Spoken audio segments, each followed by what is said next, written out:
বন্ধুরা, আজ তোমাদের কাছে শেয়ার করবো কামিজের চেন কিভাবে লাগাতে হয়। আর এখানে আমি 5 থেকে 6 বছর বাচ্চার কামিজ বানিয়েছি, আর পিছনে চেন লাগাতে হয় কিভাবে সেটা দেখাচ্ছি।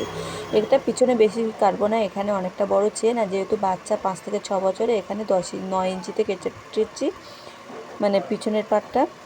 আর এখানে পাটার পর এখানে 2 ইঞ্চি চওড়া পট্টি কেটে নিয়েছি, চওড়াটা মাঝখান থেকে কেটে নিয়েছি। এবার এদিকে 1 ইঞ্চি আর এদিকে 1 ইঞ্চি, এদিকে পট্টিটা মানে সেলাই করে নিতে হবে। এইভাবে যেমনভাবে সেলাই করছি এইভাবে সেলাই করে নিতে হবে। আর পট্টিটা চওড়া ছিল 2 ইঞ্চি, আর এখানে মাঝখান থেকে কেটে নিয়েছি, এদিকে 1 ইঞ্চি আর এদিকে 1 ইঞ্চি। আর পট্টিটা ছিল আমার যেহেতু 9 ইঞ্চি ছিল, সেখানে 2 ইঞ্চি বেশি নিয়েছিলাম। আর এখানে দেখুন পিছনের এর পাটটা বসিয়ে নেওয়ার পর এই উপরের দিক থেকে এইভাবে সমান করে ধরে এইভাবে সেলাই করে নিতে হবে। ঠিক যেমনভাবে সেলাই করছে এইভাবে সেলাই করে নিতে হবে। আর এখানে লাস্ট ফিনিশিংয়ের ওখানে যে সূঁচটা দাবিয়ে আবার ঘুরিয়ে নিতে হবে। যেমনভাবে ঘোরাচ্ছে এইভাবে ঘুরিয়ে নিতে হবে, আর ওখানে একটু কেটে নিতে হবে বন্ধুরা।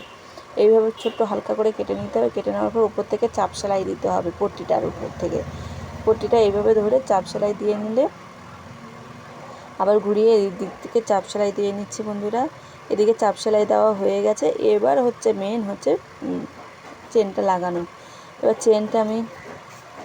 চেনটা খুলে নিয়েছি, খুলে নেওয়ার পর সমানভাবে ধরে নিচ্ছি। দেখুন বন্ধুরা, এইভাবে সমান করে ধরে এইভাবে লাগাতে হবে। যেমনভাবে লাগাচ্ছি ঠিক এইরকমভাবে ধরে হালকা হাতে লাগাতে হয়। এগুলো বেশি টানা হয়, এটা করলে চেনটা মানে বেখাপ্পা লেগে যাবে, তখন আর চেন ফিনিশিংটা ভালো হবে না। দেখুন ঠিক এরকমইভাবে ধরে হালকা হাতেই চেনটা লাগাতে হয়। এবার নিচের দিকে যখন আসবে তখন এই চেনটা উপরের দিকে টেনে তুলে দিতে হবে। টেনে তুলে দিয়ে ঠিক এই জায়গাটা হচ্ছে মেন বন্ধুরা, এখানে সূঁচটা এইভাবে বসিয়ে দিতে হবে, বসিয়ে দিয়ে ঘুরিয়ে নিতে হবে। এমনভাবে সমান করে ধরে ঘুরিয়ে নিতে হবে। ঘুরিয়ে নিয়ে আবার এইভাবে ধরে চেনটা ঢাকা দিয়ে নিতে হবে। ঢাকা দিয়ে এরকমভাবে সেলাই করে নিলে আমার চেন লাগানো রেডি হয়ে যাবে। এবার খুব সহজে চেনটা লাগানো হয়ে গেল। কতটা সুন্দর দেখতে হয়েছে বন্ধুরা। তোমাদের কেমন লেগেছে প্লিজ কমেন্ট করে বলো। আর ভালো লাগলে শেয়ার করবে, আর সাবস্ক্রাইব করে পাশে থাকবেন। যেমন পাশে আছেন এইভাবে পাশে থাকবেন বন্ধু।